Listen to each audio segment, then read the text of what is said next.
Sisi tuna miaka 8 tunashiriki back to back hatua ya makundi ya ligi ya mabingwa Afrika pamoja na kombe la shirikisho, na katika mara zote hizo tumefanikiwa kufuzu kwenda hatua ya robo finali. Kama inatokea safari hii tunakosa kwenda hatua ya robo finali, isionekane tumeloja, isionekane ni jambo la ajabu na ni jambo jipya. Inawezekana wapinzani wakacheka kadri wanavyoweza kucheka, lakini wanasimba hawapaswi kuingia kwenye huo mtego na kwenye huo unyonge. Ni mambo ya kawaida mno kwenye mpira wa miguu.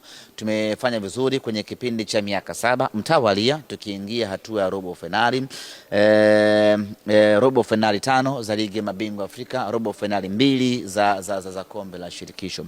Na Afrika hii ni timu 3 pekee ambazo zina uwezo ama zina uwezo wa kucheza, zimekuwa na historia hiyo ama ubora huo wa kucheza robo finali 7 mtawalia. Timu 3 pekee, Al Ahly, Mamelodi pamoja na Simba Sports Club. Kwa kama inatokea kwa bahati mbaya iliyo kubwa zaidi tukashindwa kwenda hatua ya robo finali mwaka huu, wana Simba lazima waelewe kwamba huo ndio mpira wa miguu.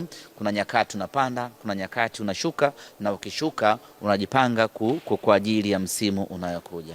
Asitokee mtu ndo akaanza sasa kulalamika kama vile ni jambo geni, ama mtu akatoka hapo na kuanza kutusi viongozi hawa ndio ambao wametupeleka robo finali mara 7 mtawalia.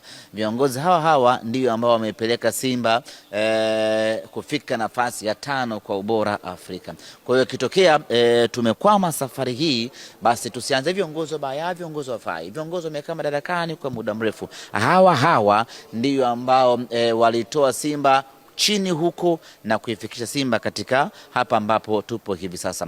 Kwa hiyo kitokea tumefeli, maana yake ni kwamba ni mpira wa miguu umeamua tufeli, tunarejea, tunajipanga kwa ajili ya msimu ujao. Uzuri ni kwamba maisha ya mpira ni ya kila siku. Unaanguka mwaka huu, unajipanga, unanyanyuka mwaka ujao.